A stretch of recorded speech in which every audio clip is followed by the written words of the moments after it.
कुर्बानी वाजिब किस पर वाजिब है? साहिब निसाब पर। उसका निसाब मैं अर्ज करता हूँ, इख्तिसार के साथ तवज्जो रखिएगा। कई दफा लोगों को धोखा होता है, लोग ये समझते हैं कि मुझ पे तो वाजिब नहीं है, मैं तो गरीब सा शख्स हूँ। पता चले कि निसाब मौजूद है और कुर्बानी उस पर वाजिब है। 7.5 तोले सोना हो, वो अमूमी तौर पे होता नहीं है, उस पे कुर्बानी होती है। वो नहीं तो 52.5 तोले चांदी। अगर वो नहीं है तो 52.5 तोले चांदी के बराबर रकम, या 52.5 तोले चांदी के बराबर कारोबार, या 52.5 तोले चांदी के हाजत असलिया के अलावा कोई चीज भी पास, तो कुर्बानी वाजिब हो। आज का रेट जो अभी पता करवाया मैंने आते हुए, बाकायदा मार्केट के अंदर रेट है, वो उसके मुताबिक 1,45,425 रुपए बनते हैं निसाब। अब इतनी रकम अगर किसी के पास है ईद के दिनों में तो उस पर कुर्बानी वाजिब हो जाए। रकम नहीं है, लेकिन परचून की दुकान है या कोई छोटी मोटी दुकान है जिसके अंदर इतना माल रखा हुआ है कि जो 1.5 लाख के करीब से ज्यादा है, यानी 1,45,000 से ज्यादा है, तो कुर्बानी वाजिब हो जाएगी। अच्छा, इसी तरह हाजत असलिया के अलावा, हाजत असलिया से मुराद एक मकान है, ये तो हाजत असलिया में, लेकिन अगर इससे जायद कोई मकान है या कोई प्लाट है,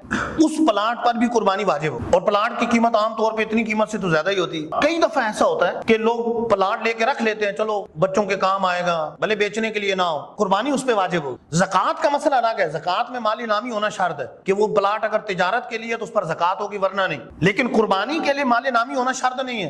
कुर्बानी के लिए अगर जायद प्लाट वैसे रखा हुआ है तो भी उस पर कुर्बानी है, भले बच्चों के लिए रखा हुआ है तब भी कुर्बानी है। जहेज का सामान इकट्ठा करके रखा हुआ है, बाद में बच्ची को देना है, और वो जहेज का सामान ज़ाहिर हाजत असलिया से हट कर है, वो तो संभाल के रखा हुआ है, और उसकी इतनी कीमत बन जाती है कि 1.5 लाख या इससे ज्यादा, 1,45,000 से ज्यादा, तो कुर्बानी वाजिब हो जाएगी। एक और चीज, अगर घर ऐसा है जैसे 2 मंजिला घर है, एक मंजिल इसके लिए किफायत कर रही है, उसकी फैमिली इतनी है कि एक मंजिल किफायत कर रही है, दूसरी मंजिल या तो किराए पे चढ़ाई है या वैसे रखी है, तो उसकी वजह से कुर्बानी वाजिब हो, कुर्बानी करनी पड़ेगी। अच्छा, इसी तरह बहुत ज्यादा सेन छोड़ा हुआ है जगह का, अपना मकान बना हुआ है, वो सर्दियों में काम आ जाता है, या बाहर थोड़ी सी जगह है तो बरामदा वगैरह गर्मियों में काम आता है, चरपाइयां डाल के वहां सो जाए, जिस तरह गरीब लोग करते हैं आजकल, तो फिर अंदर ही एसी लगवा लेते हैं जो ज्यादा होता है। लेकिन इतना जगह ज्यादा छूटी हुई है, वो जगह फालतू है, उसकी कीमत अगर 1,45,425 से ज्यादा है, 52.5 तोले चांदी से ज्यादा है, तो फिर कुर्बानी वाजिब होगी, कुर्बानी करनी पड़ेगी। अच्छा, इसी तरह 1 तोला सोना है, लेकिन सोने के साथ अगर नकद चंद रुपए भी हैं, भले 1 रुपए भी है,